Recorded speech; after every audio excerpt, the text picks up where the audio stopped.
they talking real loud. Spreading on light, trying to bring me down. Enemies lurking, but I won't back away. Got a vision in my mind, I'm here to stay. Put my crew beside me, we rise like a tide. When the storm gets rough, we ain't gonna hide. Propaganda swilling, but it won't touch me. Only love around, that's how it's gonna be. Keep moving forward, never looking back. The truth's in the power, it's an unstoppable track.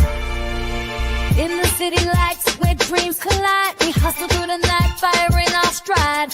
Whispers in the dark can't dim my glow. With rhythm in my soul, I'm ready for the show. We break the chains, rewrite the rules. In this concrete jungle where nobody's fools. Unity sings louder than the lies they scheme. In the heart of the struggle, we dare to dream. Keep moving forward, never looking back. The truth's in the power, it's an unstoppable track. Another Queen Ahmadiyyah production.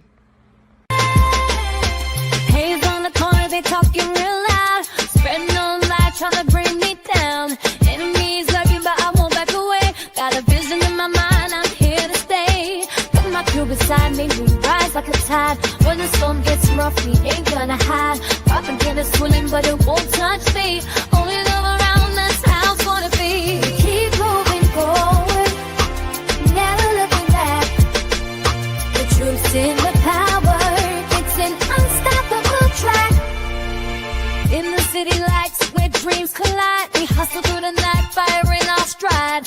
Whispers in the dark can't dim my glow. With rhythm in my soul, I'm ready for the show. We break the chains, rewrite the rules. In this concrete jungle where nobody's fools. Unity sings louder than the lies they scheme. In the heart of the struggle, we dare to dream. Keep moving forward, never looking back.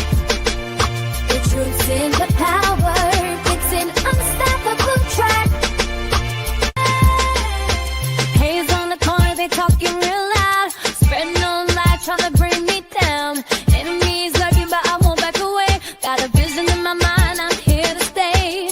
Got my crew beside me, we rise like a tide. When the storm gets rough, we ain't gonna hide. Propaganda swilling, but it won't touch me. Only love around, that's how it's gonna be. Keep moving forward, never looking back.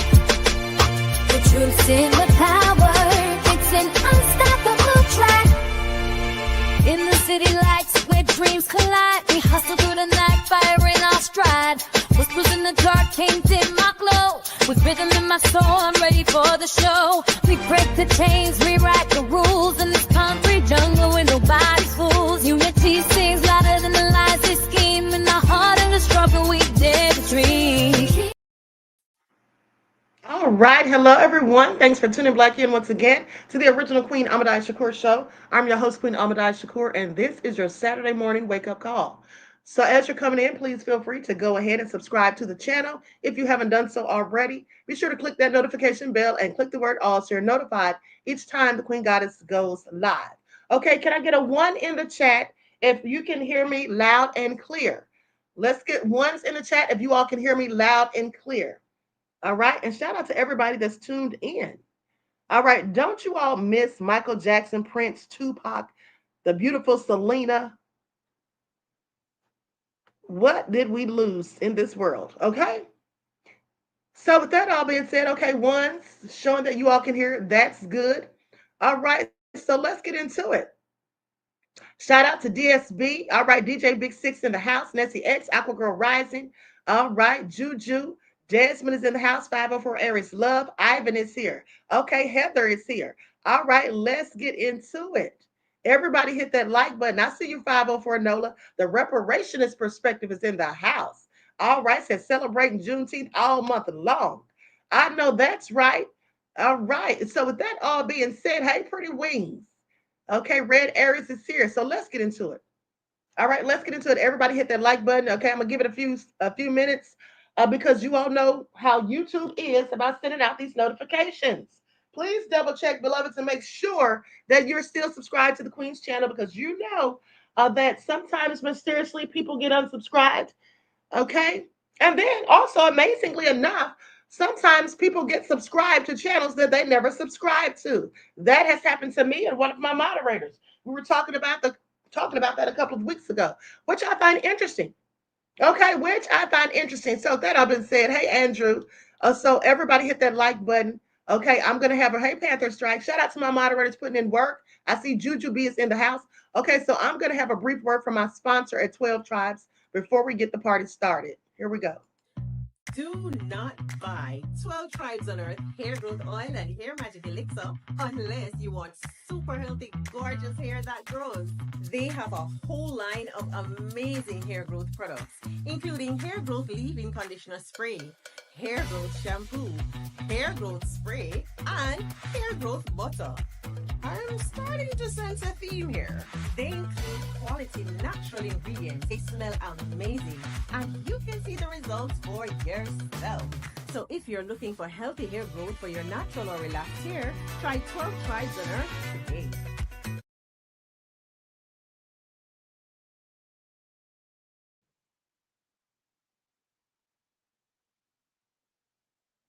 Okay, so with that all being said, don't forget you can purchase 12 Tribes Hair Oil at Etsy.com. Just look for Lisa Crafts. You can also purchase it at Walmart.com. Okay, now let's get ready to get into it because you all know that yesterday the alleged rug mule, Brendan Paul, testified yesterday. And like I told you guys in yesterday, I was shocked and surprised at what he said and the fact that he didn't have a very extensive interrogation as far as I was concerned. They didn't really ask him a lot of questions. It didn't take as long for him to be questioned under direct or cross examined. But what was more interesting to me was the fact that he didn't really say too much about Diddy that I thought was detrimental. Okay, in fact, I don't think he said anything that was detrimental. And for anyone trying to make you think otherwise, well, they're lying.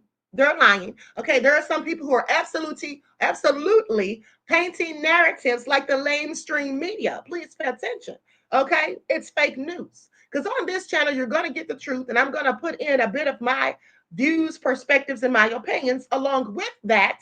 But what you will get is an accurate assessment of the things that transpire in court. Whether the prosecution has a good day or the defense has a good day, I'm going to tell you, okay? Because I don't paint narratives as some do. All right? So with that all been said, let's talk about it. Now, what I will do, I told you all what happened in court yesterday via my notes that I took, and I took very thorough notes, just so you know. But with that being said, I'm going to go through this article, and I want you all to tell me if you think that Mr. Brendan Paul's testimony helped Diddy or the prosecution. Because I really think the prosecution got their asses handed to them yesterday and got their faces cracked. Okay? Lorraine said they lying for content. Yes, that's what some people do. I mean, some people make up lies talking about they talked to Kanye and all kinds of stuff and didn't even talk to Kanye. Okay, and I find it all very interesting because somebody who used to work for Kanye let us know that they were lying, even though I already knew they were. Okay, so with that all being said, let's get into it. Likes up, everyone, please like and share. An ex-college basketball player testifies that Sean Diddy Combs got extremely creative on rugs. So a former Syracuse University basketball player who worked recently for Sean Diddy Combs as a personal assistant testified at the music mogul's S trafficking trial on Friday that Combs got extremely creative when he was on rugs. Brendan Paul, age 26, was arrested last year at a Miami airport with Coca-Cola, the kind you put up your nose. Okay, he says that it belonged to Diddy. And he testified with immunity about what it was like working for the hip-hop entrepreneur for a year and a half. Now, Paul was arrested in March of 2024, the same day that federal agents conducted multiple searches related to the Combs investigation. Prosecutors are winding down their case after 6 weeks of testimony from an array of witnesses, ranging from ex-girlfriends and former employees to male S workers and the rapper Kid Cudi. Ye, formerly known as Kanye West, even made a surprise appearance at the courthouse.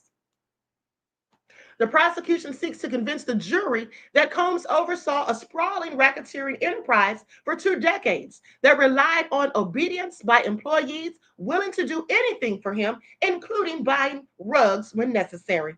Now, defense lawyers say that Combs did not commit federal crimes, although they acknowledge that prosecutors have exposed domestic violence during the trial. After pleading not guilty following his September arrest at a Manhattan hotel, Combs has been held without bail at a federal lockup in Brooklyn. Now, prosecutors were expected to rest their case by Monday. A defense presentation is expected to last from 2 to 5 days. I'm hoping it's closer to 2 or 3 myself. Now, Paul said that he bought rugs for Combs between 5 and 10 times, spending up to $500 for rugs, including Coca-Cola, ketamine, ecstasy, and Mary Jane. Now, let's stop right here and pause for just a second. He said he did this for Diddy 5 to 10 times. His exact words were more than 5 times and less than 10. Okay, and then spending up to $500. Now, I want you all to pay attention. If he spent up to $500 for Coca-Cola, ketamine, ecstasy, and Mary Jane, you all do know that that is nowhere near the equivalent for it to have been a rug mule. You all do know that, right? A rug mule with $500. Now, just think about this. You have $500 and you're going to go and get Coca-Cola, ketamine, ecstasy, and Mary Jane with only $500. That should let you know right there that these were small quantities of these illegal substances, small quantities. That basically means that it would obviously be for personal use. Now, when is the last time you've heard of a rug mule going around being a whole mule, but simply carried enough for one person to use for themselves, only having about $500 worth of the illegal substances on them? Does that make any sense? I want y'all to pay attention because the Fed straight up lied. All this time they had us thinking this kid was a rug mule. Okay, that's what they had everybody thinking. He should sue them for defamation because he was anything but.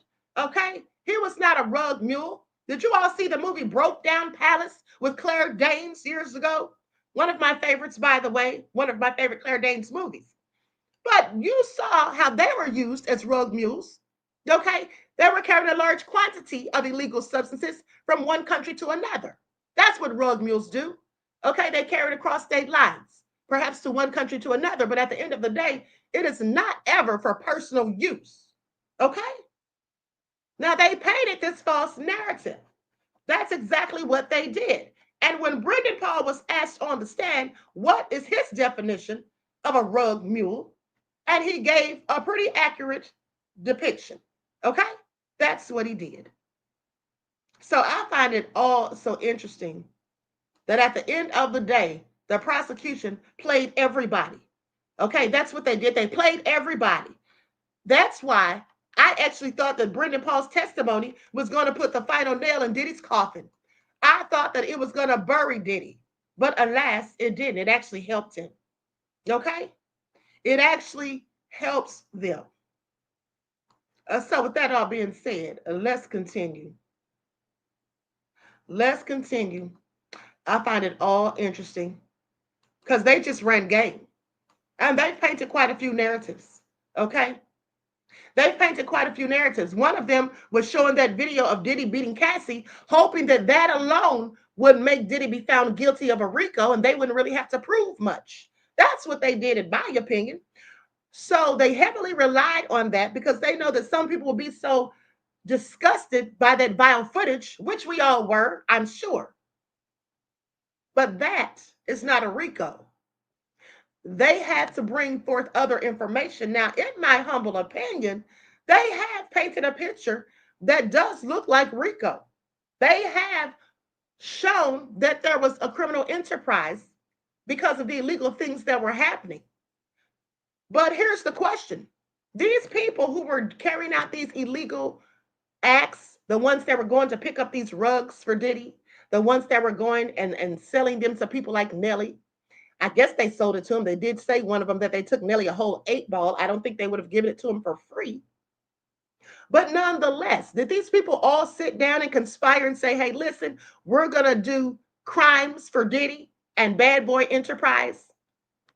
I'm just asking questions that the jurors will likely ask amongst themselves when they sit down to deliberate, okay, in a week or so. So with that all being said, Paul says that he only did rugs with Diddy once, when Diddy asked him to try Tusi, also known as pink Coca-Cola, to see if it was any good. Paul said he did so because he wanted to prove my loyalty, he said. And he said he thought it was good. We continued on with our night. This is what he told Assistant U.S. Attorney Christy Slavic.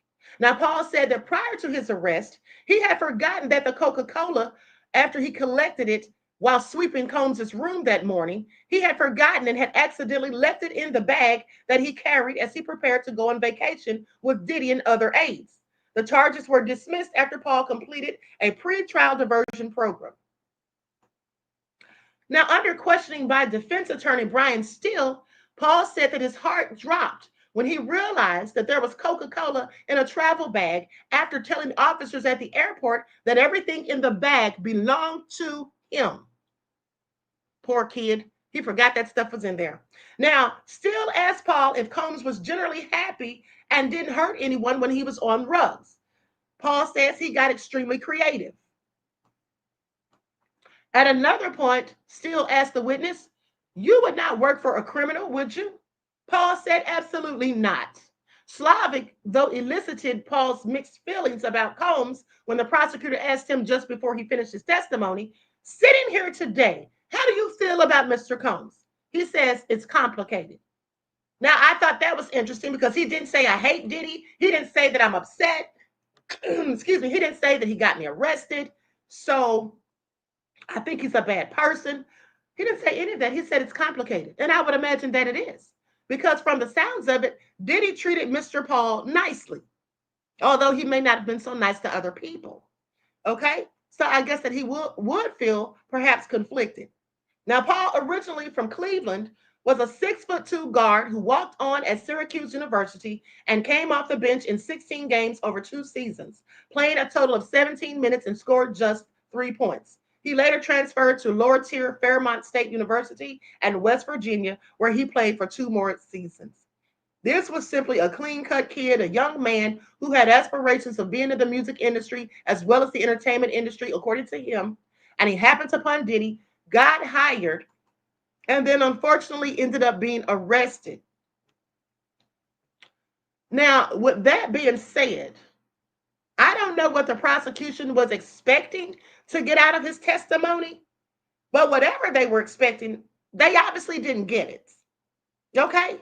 Because nothing he said, absolutely nothing that came out of his mouth put a nail in Diddy's coffin. Nothing that came out of his mouth was a aha, gotcha moment for the prosecution. Nothing that he said, in fact, did anything to further put Diddy in a detrimental position. It just didn't. And his testimony was very believable. The young man was absolutely credible. He didn't seem to be lying. He didn't seem to be painting a narrative. He didn't seem to be trying to defend Diddy. He seems, in my opinion, only to be answering the questions to the best of his ability and with the most truthful of responses that he could muster. Okay? That's what he seemed to be doing. More than I can say for some. Like Dawn Richard, Brianna Bongalon, and in my opinion, he was even more believable than Cassie. So the feds played everybody. Okay, because for over a year now, they've had everybody thinking that this young man was absolutely a rug mule. And why would they want us to think that? Well, so that it looks like Diddy was trafficking illegal substances. And like this man, this young man, was part of a whole criminal enterprise. Okay, that's how that looks. So, and I don't even think that they needed to give him any immunity because nothing that he said was really detrimental to himself. Okay, but let's continue because I want you all to see these photos of how Diddy was protecting his precious stash of baby oil. I mean, he had humidifiers for it and everything. He wanted to make sure that nothing happened to the stash. Please pay attention. Diddy is so damn nefarious. And let's not forget how I told you all about the dirty hotel room, the towels all over the floor and covering things, and how they were saturated and soaked in baby oil. Ha! Mel said Diddy was just a freak of the highest degree, okay? In the hierarchy of freakiness, he is probably top tier. in my humble opinion.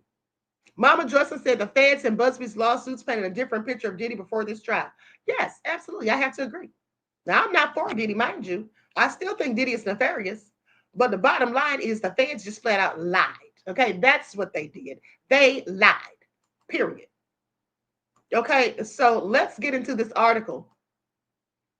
Sean Diddy Combs kept his precious baby oil stash in apparent humidity-controlled storage. New evidence pictures from inside his LA mansion reveal. Sean Diddy Combs kept his beloved baby oil stashed away in a luxurious, apparently humidity-controlled container, according to a new dropping evidence from his sordid Manhattan S trafficking trial. Now, the pictures taken during a dramatic FBI raid of Diddy's sprawling Los Angeles mansion were released Friday, and they give a look into the Bad Boy Records founder's twisted inner sanctum, which was allegedly replete with rugs, guns, and a treasure trove of lube. Jurors said they saw the photos last week as Homeland Security Investigations Special Agent Andre Limon testified that the feds found roughly 200 bottles of baby oil and 900 bottles of Astroglide lubricant during the March 2024 blitz. Let me show y'all this because I find it all so nefarious. Diddy, you freak you. Okay, Diddy is such a darn freak. Now, this is just ridiculous for anyone to have this amount of oil. And the fact that he handled it with such care, all to make sure that it wasn't harmed. Okay, look at that. Y'all see this? Look at it. Got it in there all nice and neat, the baby oil and the Astroglide.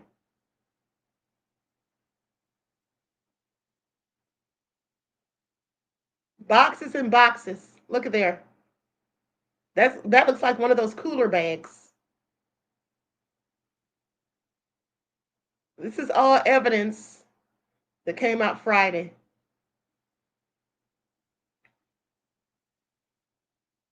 Okay, these are some more items that were seized by Homeland Security officials during the raid in Humbly Hills.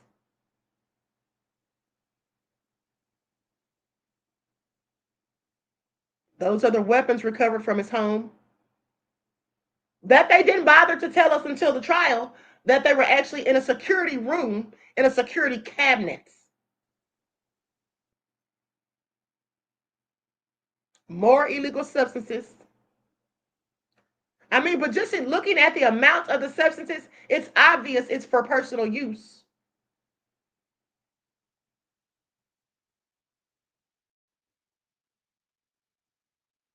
These are the shelves in Diddy's medicine cabinet. He's got little miniature sized bottles of baby oil in there. Look at there. I mean, Diddy was making sure. Ah. Okay. So anyway, all very interesting, as I said. So let's talk about it. Nomasi said, just nasty. Oh yeah, y'all know Diddy is nasty by now. Okay, he's a whole freak. So they go on to say the Astroglide and baby oil stash was unlike anything else that Lamont had seen in the at least 50 search warrants that he executed and human trafficking and smuggling probes. So you mean to tell me he hasn't seen anything worse? Now I want you all to listen to this. Just pay attention to the foolishness. The Astroglide and baby oil stash was unlike anything else Limon had seen at least 50 search warrants he had executed and human trafficking and smuggling probes. So he didn't see anything worse than Astroglide and baby oil out of 50 search warrants, sir. So you've never found people tied up in basements when you're investigating and executing human trafficking and smuggling probes? You've never found people tucked away in trucks or the backs of vans, chained together, who hadn't eaten or had water for days? Sir, the worst thing that you've seen out of 50 search warrants for human trafficking and smuggling are baby oil stashes and Astroglide. Do you all hear the BS? Do you all hear the BS? Because that's what that is, okay? Reggie said Vice Squad sees more than that. Of course they do. So you mean to tell me that the worst thing that he's seen is Astroglide and baby oil. This is all so crazy. Adrian says, Queen, why does the media keep us focused on his freaky S life? Well, because that's the way they want you to prove that they want to prove that was his trafficking, beloved, the S trafficking. That's why they keep talking about the baby oil and Astroglide. Please pay attention. That's why when they first raided his homes, they pulled out all the baby oil, and that's what they kept talking about is thousands of bottles of baby oil and guns. Ha! That's why they kept talking about it. Setting us up for basically disappointment. Talking about rug mules that didn't even exist. Okay? But they want to talk about juror number 6 having inconsistent stories and act as though he was lying. Now, he goes on to say, it's only been in this one. This is what he testified to. One striking photo showed that Combs stored tiny bottles of baby oil and Astroglide in a slit container that appears similar to a humidor or the humidity-controlled cigar box. Bottles of baby oil and lube were also found stuffed in drawers in a travel bag. What about the people that are found stuffed in basements and vans and the backs of trucks? Do y'all hear this foolishness? Now, some people will take this information from this article and run with it and act as though this is just the catalyst or this is just the fact-checking proof that shows that Diddy was so nefarious of all the traffickers and smugglers they'd ever heard of. Combs appeared to have bought Astroglide in bulk, as one photo showed 2 stacks of cardboard boxes that almost reached the ceiling containing the lubricant. Why are we hearing this? What does this have to do with the RICO? You see, here's the problem for the feds. They may have laid out some evidence and had some testimony given that implies RICO. But this right here, all this talk about baby oil and Astroglide doesn't have a damn thing to do with the RICO or proven one, in my opinion. And I do, in fact, believe that when the jurors have to deliberate, the feds should not even want them fixated on baby oil and Astroglide. Because that's what it's given. That's right. Domasi said foolishness. Okay? Why are they focusing so much attention on Astroglide and baby oil? All right? That's just crazy to me. Shouldn't they be more fixated on the evidence, other evidence that's more imperative? Shouldn't they be more concerned about testimony that came out? And here's the thing. Now let's talk about this, because you see, in just a few days, probably a week at most, after about another week or so, the jury is going to have to deliberate to determine Diddy's guilt or innocence. The last thing I would want them doing as a prosecutor would be to be sitting there thinking about baby oil and Astroglide when they're trying to determine a RICO. Now, here's the question. What kind of discussion do you think that the jurors are going to have when they deliberate? Are they going to be talking about the fact that they focus much of their case and efforts on Diddy's S life? Do you think that it's going to have anything to do with the fact that they've shown that video of Cassie being dragged by the hair, beaten, kicked, and stomped probably 20 times at least?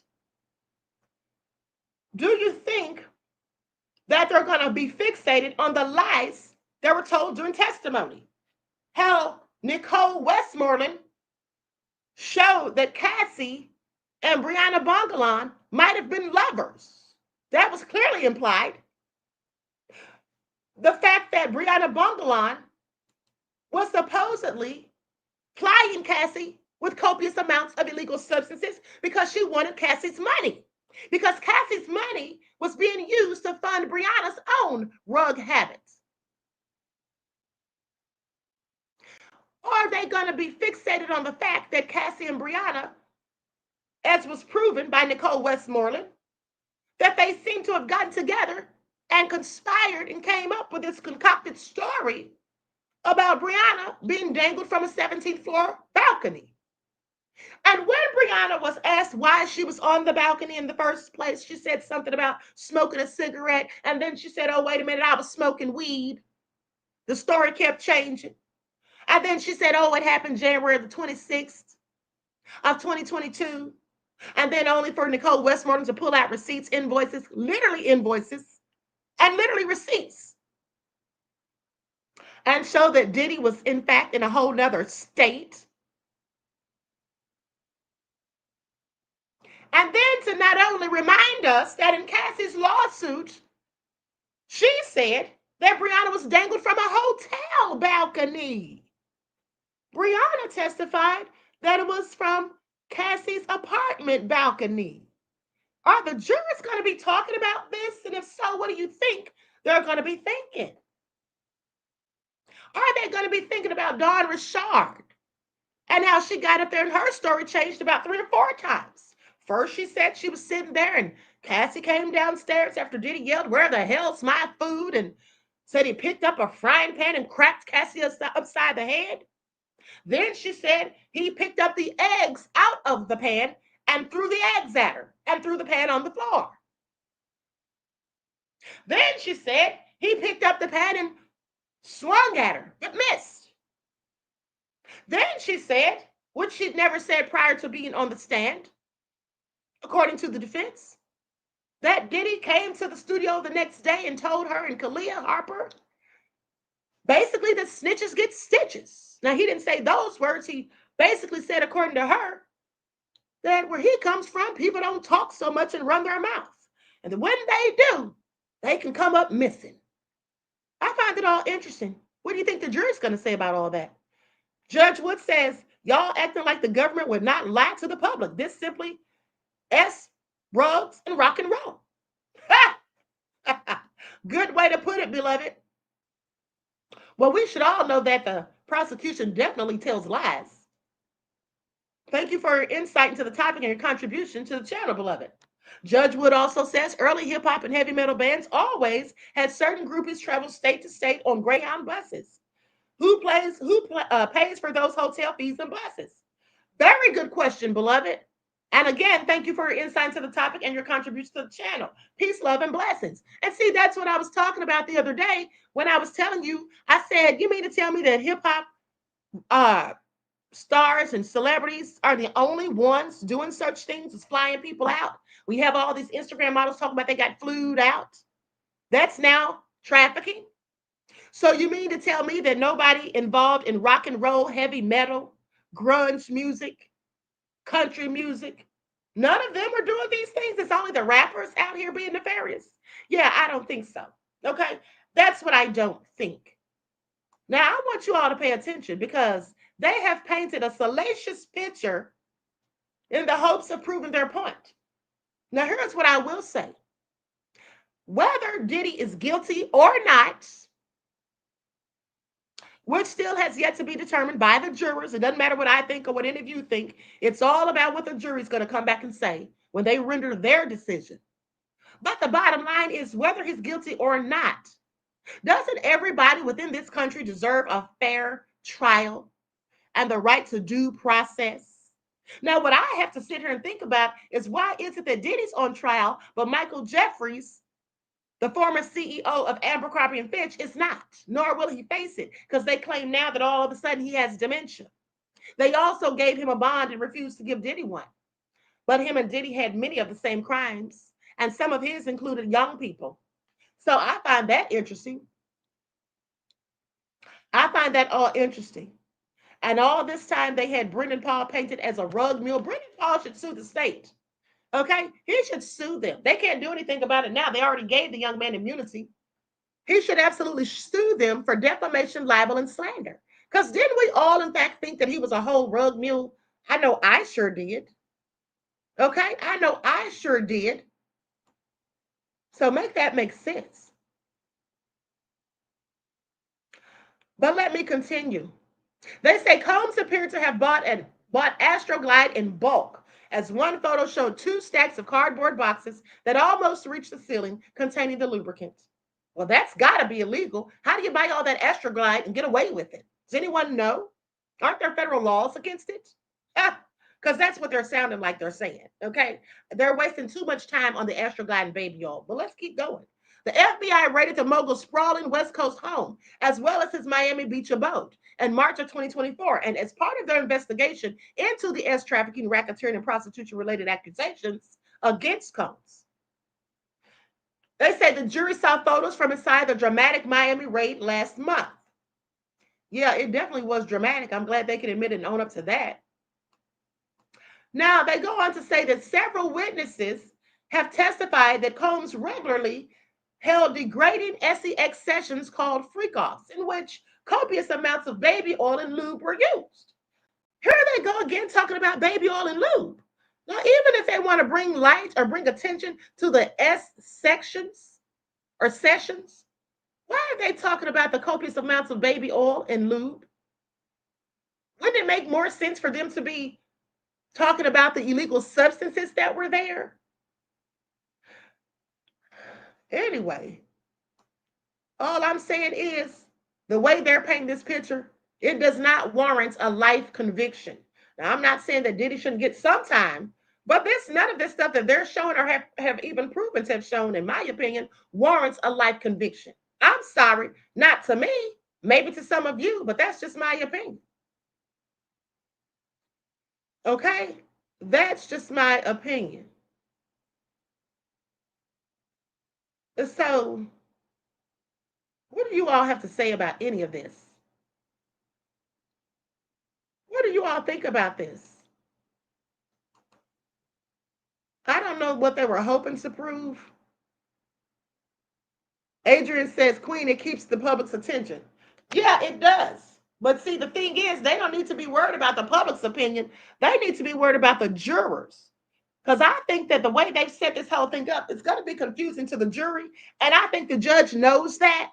Because just the other day, the judge said that when the jury's charged in about a week, that they're going to have to thoroughly explain to them so they're not confused what a RICO is. Okay? And I told you all that myself weeks ago. Because this definitely could be confusing to the jurors. Hearing about all this baby oil and soaking towels in the hotel rooms and whatnot. And here's another thing. Now, when they talk about the freak-offs being coerced, and then there's text messages that come out with the women, Cassie and Jane Doe, both saying that they were setting up these freak-offs, that they were the ones contacting the S workers, and that in fact, they would have sex with the S workers behind Diddy's back. That they were hooking up with these men behind Diddy's back, that they were in fact calling and having conversations in private with these men behind Diddy's back. What do you think the jury's going to think about that? Now, just put yourself in the jury's shoes. Let's take emotion out of it and think logically.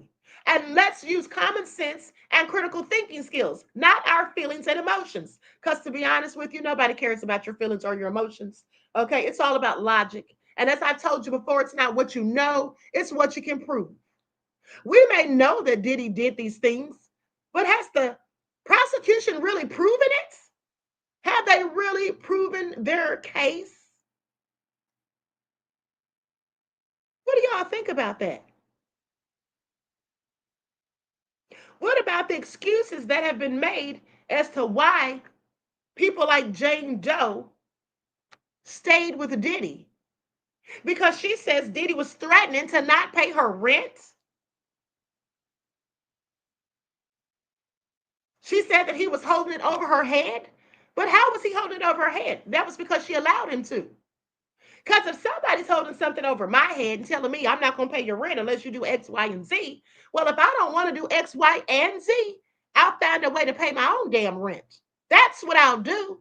You see, in my opinion, we should never let people skirt accountability for situations that they put themselves in. Okay? Jane Doe was 30-something years old when she got involved in this nefarious relationship that she had with Diddy. Now, Cassie was younger. She was 21. But Jane Doe, where's your excuse? And then she has a well-to-do baby father, according to her own testimony, who's at the top of his game. And you mean to tell me that you were so pressed for $10,000 a month that you did all these hotel nights and let Diddy go upside your head after you knocked his into a marble table because you wanted that $10,000 because he was threatening to take away? Does that make any sense? And there'll be some people who say, well, they might have suffered from Stockholm syndrome. Well, that could be true, but how do we know if they actually did? How do we know that Jane Doe, who wouldn't had a freak off with another big time rapper, by the way, as was revealed when she was on the stand, who now makes over 50K on OnlyFans, according to her own words, how do we know that she just wasn't in it all for the money? How do we not know that she wasn't just a gold digger digging for gold and then got mad when she didn't get what she was digging for? Now, I'm not saying that's what she was doing, but to some, that's what it's going to sound like and has already sounded like she was doing. And if some people online are thinking that sort of way, what makes you think some of the jurors aren't? So again, do you all think that the prosecution has proven their point beyond a reasonable doubt? Beyond a reasonable doubt. Do you think that everyone that Crazy Beach Air said it's giving bust down? Panther Strikes at Queen, they were all complicit. What do you all think the jurors are thinking? You think the jurors, every last one of the 12, is convinced that these people were forced and coerced? I've heard some people say that Cassie wasn't extorting Diddy. When Cassie told Diddy she was going to write a book telling everything unless he gave her $30 million. Some people feel like that's extortion. Do you think any of the jury feels the same way? These are our questions we should be asking ourselves as the jury will soon be deliberating. These are some things that we should be asking ourselves, because I'm just wondering what the jury thinks about all of the evidence that has been brought forth. Because one thing that, in fact, the defense team has been able to do, Judge Wood says, and Luciano, it's because Diddy was trying to hide his gay lifestyle from hip hop culture. He wouldn't see money if he was openly gay. I'm just saying. Well, I absolutely agree with that. I think he would still see money, but I think it was Diddy's ego that he didn't want people to know that he actually likes men. And that's just what I think. I think that Diddy was having those freak offs and hotel nights because he does actually prefer men over women. And he's not the only one. There's probably a bunch of people in the hip hop industry that secretly prefer the same sex, but try to cover it up. With that all being said, thank you for your insight into the topic, beloved, and your contribution to the channel. Peace, love, and blessings. I'm just asking some questions that some people don't want to hear or don't want to talk about at the end of the day. I'm just pondering on some of these things. Okay? Sunset Knight said, I think the replacement jury is going to be a slap in the face to the prosecution. Wouldn't that be a shock? Nomasa said, Queen, I believe that too. Mel said the way Diddy treated women, he is suspect. Absolutely. Oh, I definitely think he likes men. I thought that for quite some time, even way before this trial. Now, but let's continue. Now that we know about his precious baby oil stash, which I don't know why they thought that was important enough to be reporting on, but let me continue. Let's talk about the Menendez brothers and Sean Diddy Combs and Luigi Mangione untangling the legal connection, they say. With Sean Diddy Combs, Lau Menendez, and Eric Menendez, as well as Luigi Mangione, navigating their legal battles, all three cases have an interesting connection through their attorneys. Oh, yeah. I told you all this. Now, I haven't read this article, but what I do know is that Mark Agnifalo's wife, Karen Agnifalo, is the attorney for Luigi Mangione, and Agnifalo is also the attorney for the Menendez brothers.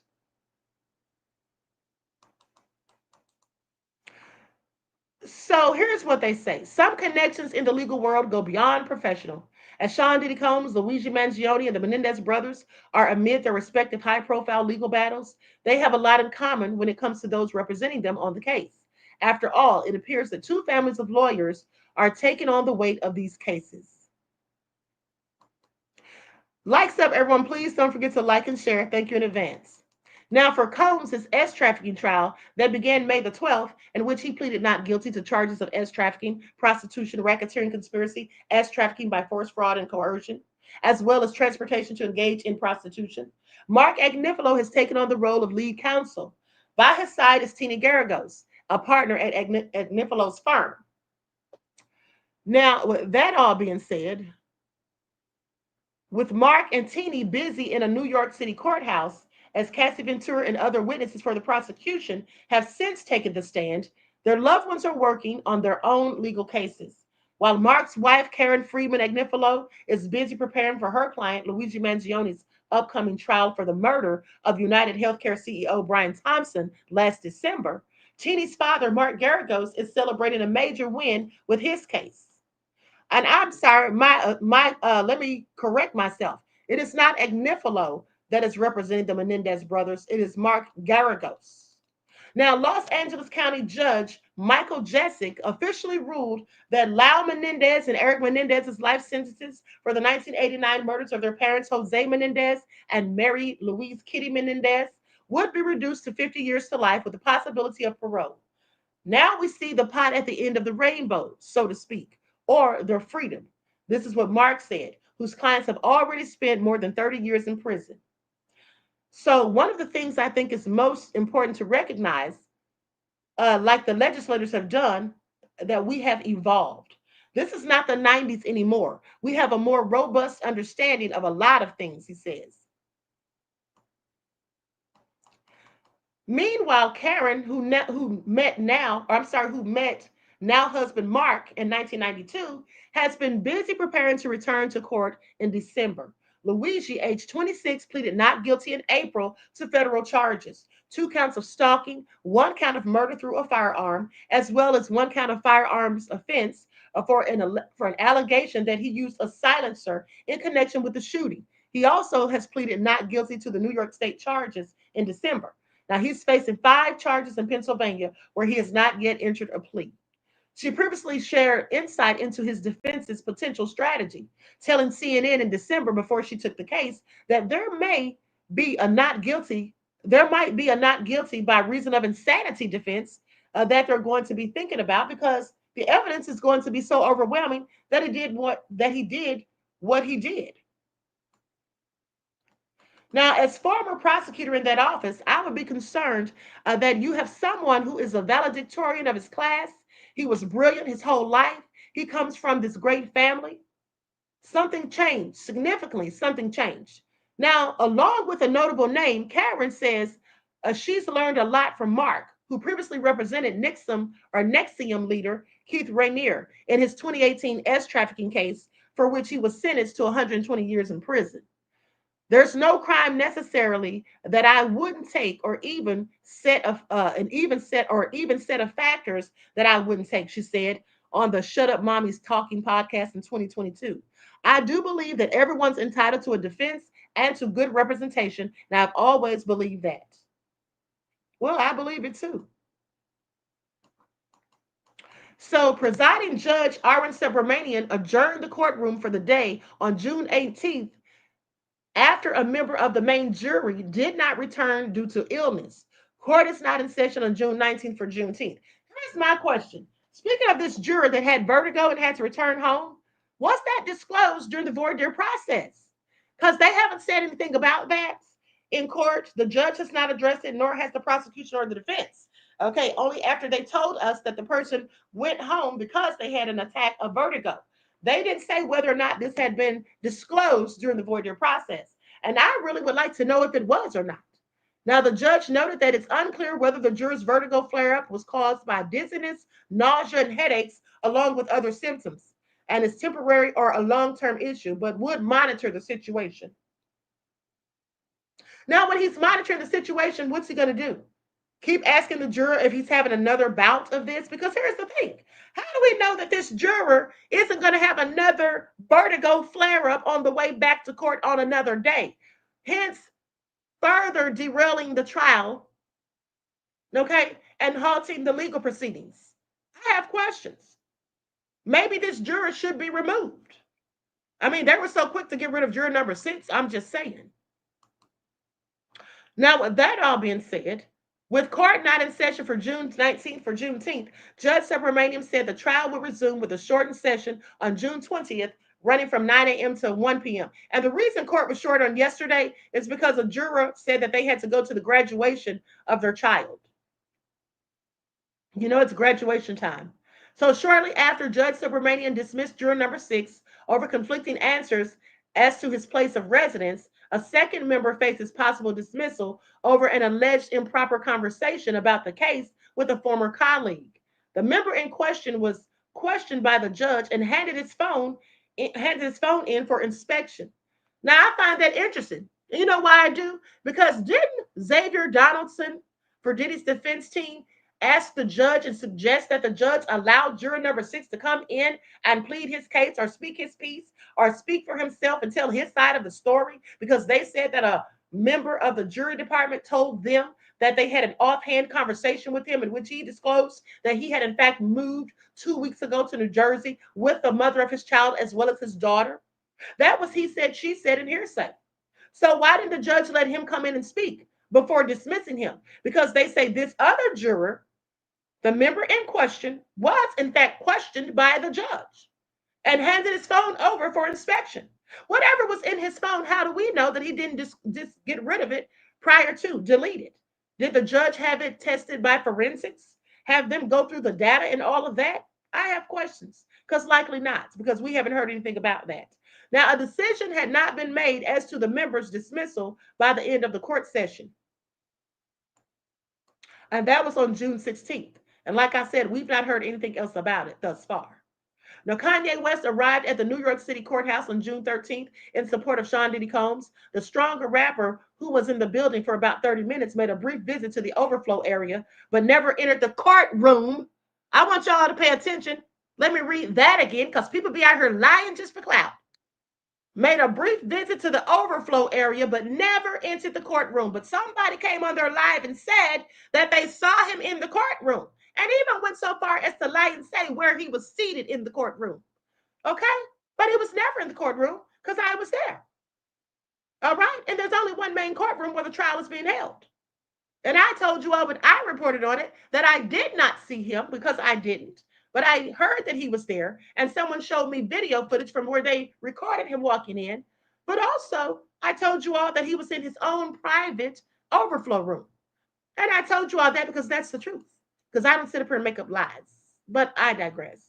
With that all being said, the main room is reserved for Combs' family and legal team, as well as the media and spectators who wait in line for hours for a seat. So Combs' ex, who's going by Jane Doe, was identified as victim 2 in the indictment. She recalled an argument between them after she went on a trip to Las Vegas with another rapper and his wife.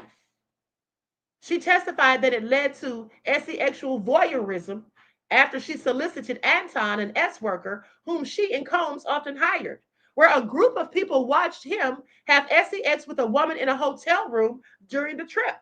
Jane told Combs' attorney, Tini Garagos, that the rap mogul was upset after accusing her of attending another man's freak-off. Some people speculate that that other man was Kanye, and I think it probably was Kanye myself, although I can't substantiate that. But the fact that they included that tidbit of information in the part of the article that talks about Kanye coming to court pretty much makes me think that they also think it was Kanye, or maybe perhaps they even know that it was Kanye. But let me continue. Now, with that being said, on day 21 of Combs' trial, Assistant U.S. Attorney Maureen Comey shared her team is seeking to remove one of the 12 members of the jury. She said, "We were very reluctant to put in this letter." This is what she told the judge before the jury entered the New York courtroom.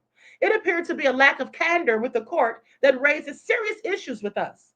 Now, defense attorney Alexandra Shapiro, who said that juror number 6 is among the panel's black members, asked for 1 or 2 days to respond in writing and go over case law. In response, the judge said that he will reserve on handling logistics about the juror until a decision was made, which we now know that he absolutely dismissed that juror and replaced him with an older white man, according to what we now know. So Jane and Garagos had a tense conversation June 10th as the latter insinuated the witness was having sex with men for luxury goods. Garagos went through text messages from November of 2021 between Jane and Combs, in which the witness was upset that the rap mogul was having sex with other women. Per the text, she asked Combs if he gave the other woman a Chanel bag after having sex. Jane said that she didn't get a Chanel purse from Combs, telling Garagos that she got trauma instead.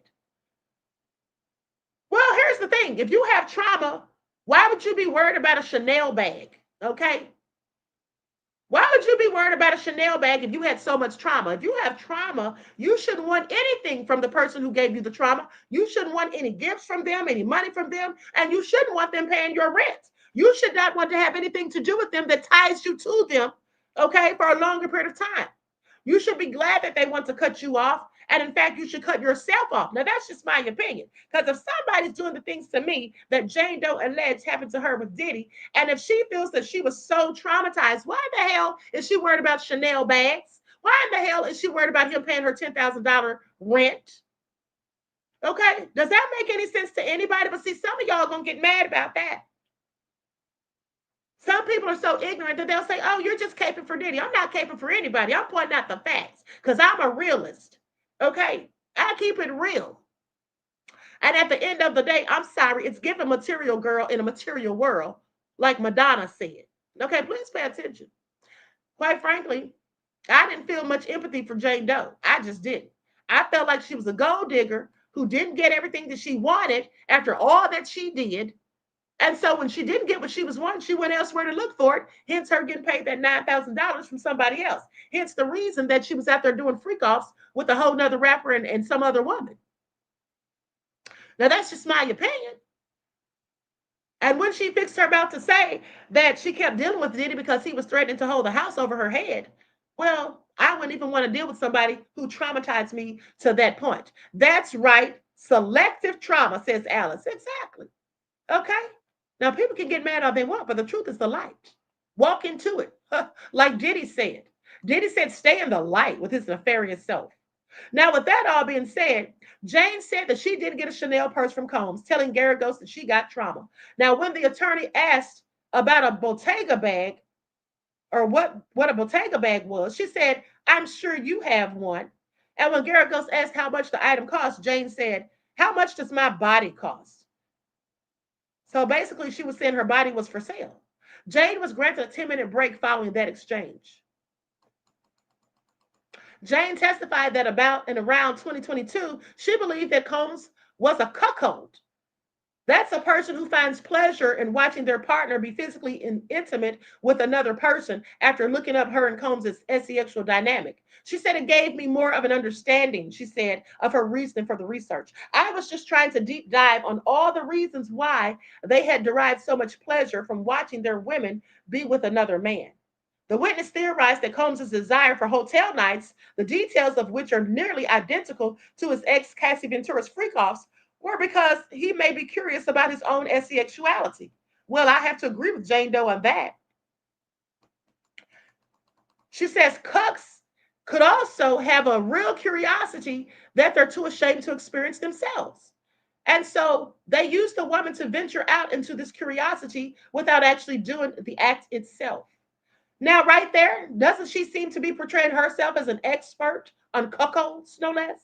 I find that all interesting.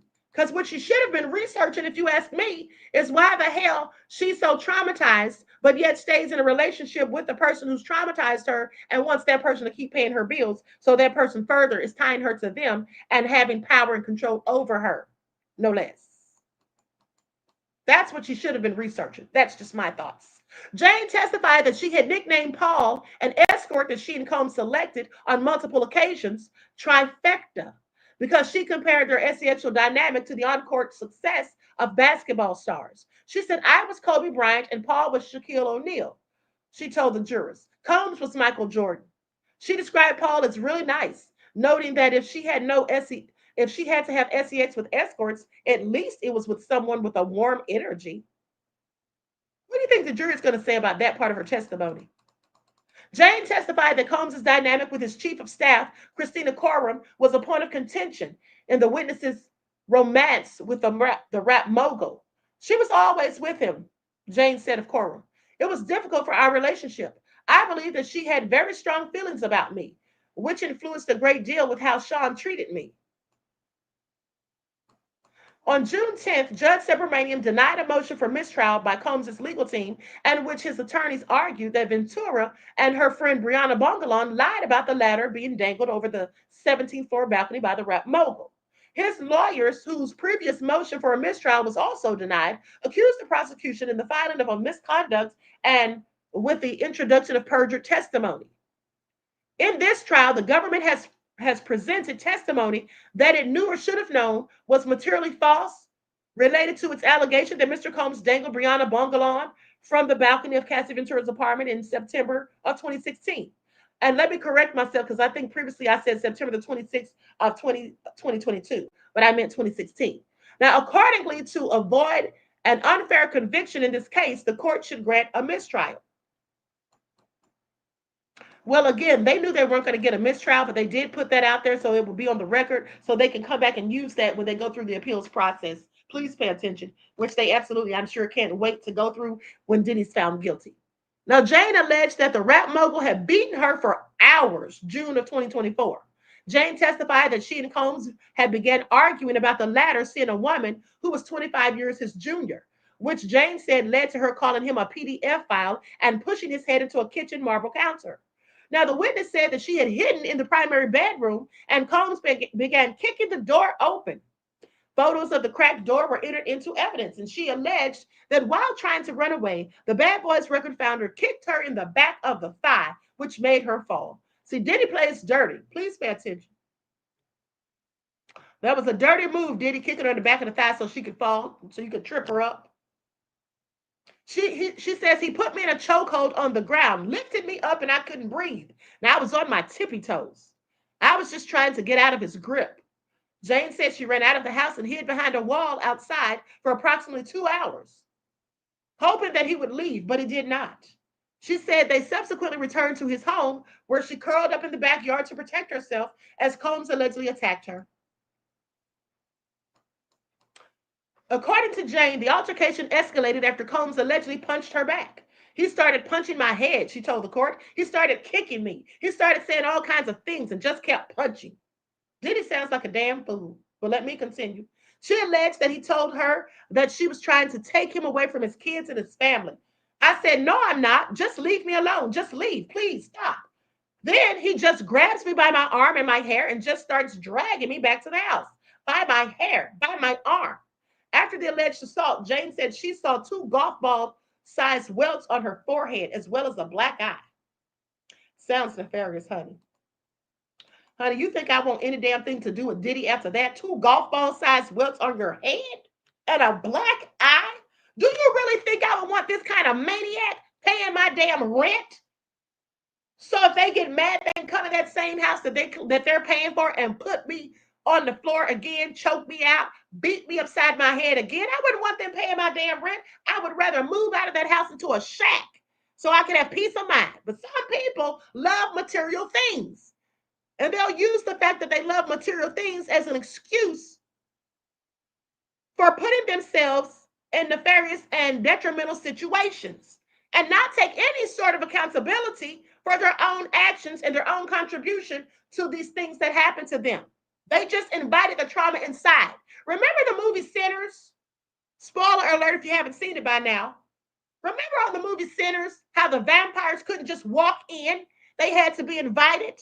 Well, in this case, that was Diddy. Diddy was the vampire.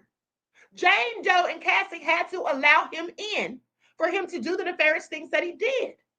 And then once he was gone or once they were gone, for whatever reason, they would allow him to come right back in. Once bitten, twice shy.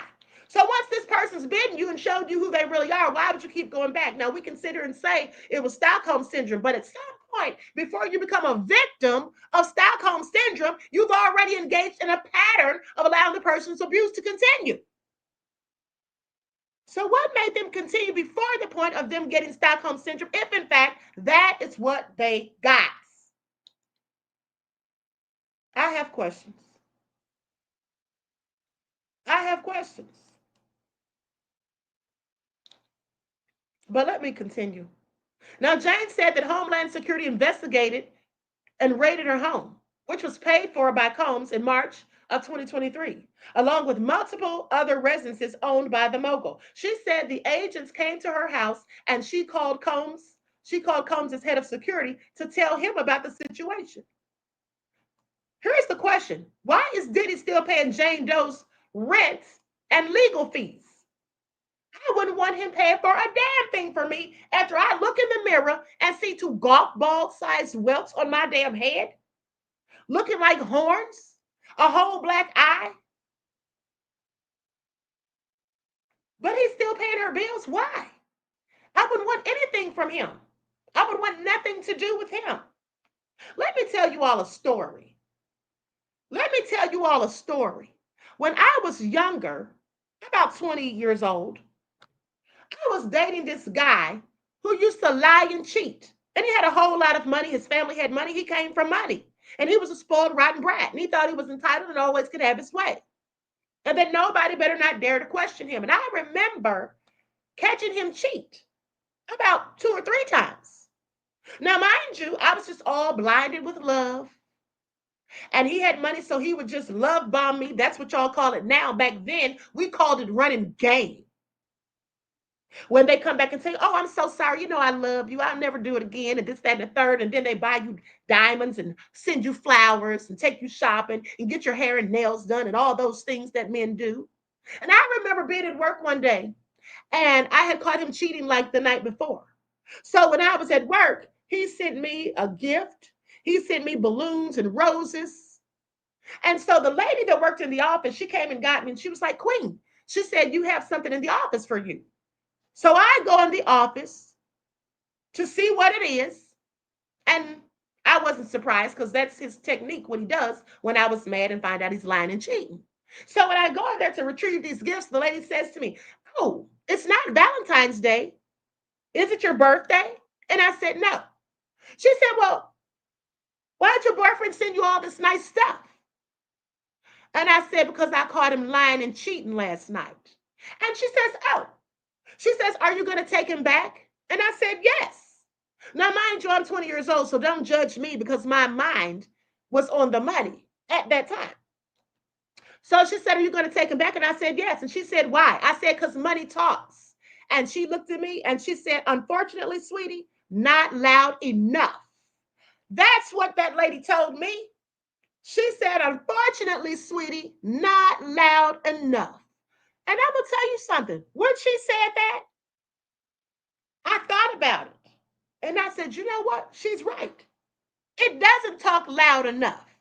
Why would you be with someone who's going to play games with your heart, try to play games with your mind, try to run game on you, try to manipulate you, and then when you catch them doing things, they want to give you gifts and tell you they're sorry and I just love you so I won't do it again, but then you do it again. And then it happens and they do the same thing over and over. Now you're going towards a pattern, you see. So you have to stop yourself before you reach the point of no return, which is what some people say is when people develop Stockholm Syndrome, which is why people that are abused continue to go back to their abusers. So I had sense enough and the wherewithal after hearing that lady say that, and this was an older lady, and I knew that she had more sense than me and had more life experiences. So I listened to her. And when she said not loud enough, I knew that that lady was absolutely right. And I wasn't going to fool myself, lie to myself, make any more excuses for his nefarious, no good, disrespectful behavior. And so I broke up with him. But I kept those gifts. I didn't receive any more gifts from him. Well, he sent gifts, but I didn't accept them. You know why I didn't accept him? Because my grandmother told me, if you don't want that man, or she called him a boy because he was like 21. She said, if you don't want that boy, she said, don't take those gifts, because if you take those gifts, he's going to keep coming around. And if you don't want to get back with him, he's going to get angry. And then he's going to try to put his hands on you. And once a man starts putting their hands on you, they might get to the point one day that they'll mess you up so bad that they don't want you anymore and nobody else will either. So you give him back every one of those gifts. And that's what I did when he would send stuff.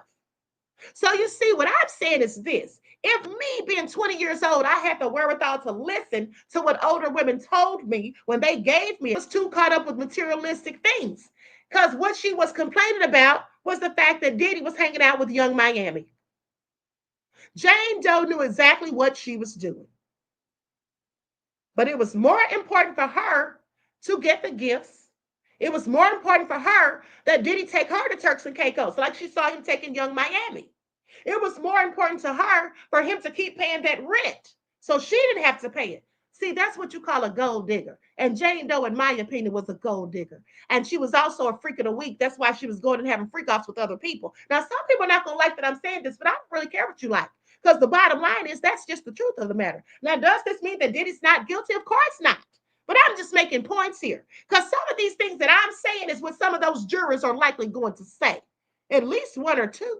Because if you think that every last one of those 12 jurors absolutely believes beyond a shadow of a doubt that little Miss Jane Doe was actually a victim who was suffering from trauma, and that she did in no way contribute to her own demise or put herself in compromising situations, and that she doesn't deserve to take on any accountability, well, I'd have to say you're absolutely wrong. Okay? That's all I'm saying.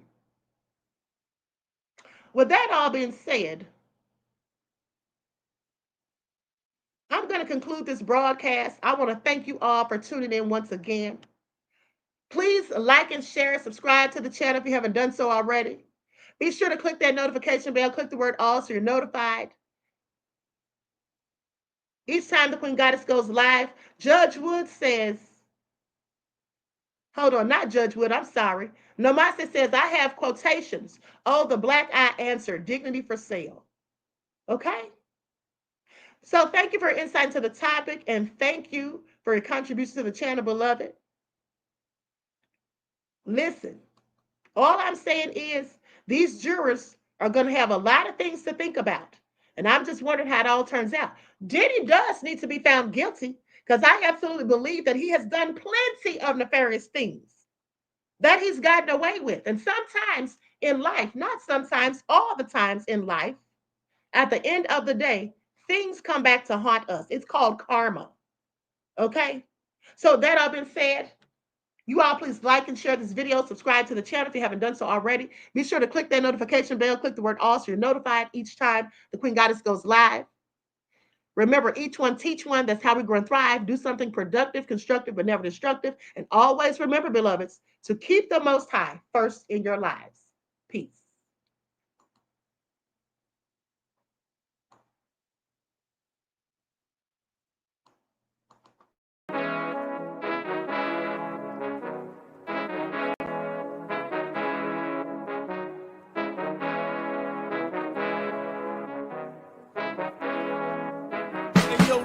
Hit him with that flavor. All in my skin, God all in my blood.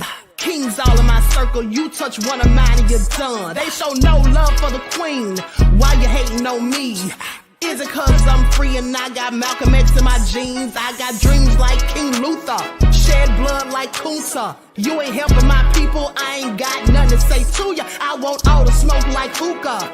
Talking reparations, America won't be great until they give us compensation. I'm like, I'm the hottest right now. That's See right. A bunch of lames out here trying to jock on my style. They be doing too much. I'm the queen, it's too easy. It's like they all at Popeyes, how they be talking so greasy. I just sit back and laugh while these haters get madder. So nefarious how they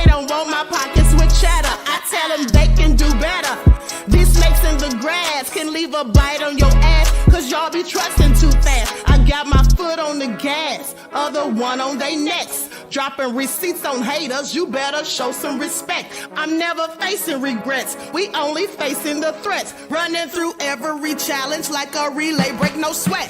It's a cold game, so I got that blanket with me.